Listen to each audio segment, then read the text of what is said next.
Magandang araw, tayo po'y manalangin. O aming Ama, kapayapaan at kaligtasan ni dumating sa araw na ito sa pamilyang Pilipino sa pangalan ni Jesus. Amen. 2 Thessalonians chapter 3 and verse 14.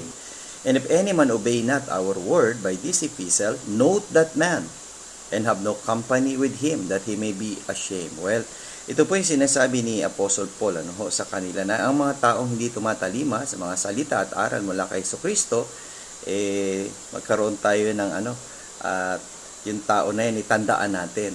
Dahil maaaring hindi talaga niya gusto o ayaw niyang tanggapin si Jesus na kanya maging Panginoon tagapagligtas o ayaw niyang sumunod sa kalooban ng Diyos.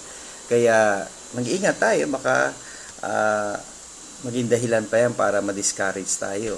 Kaya tandaan natin sila. Tingnan natin sila na alam natin may mga tao talaga hindi gustong tanggapin si Jesus na maging kanilang Panginoon at tagapagligtas, pero meron din namang gusto at doon tayo sa gusto.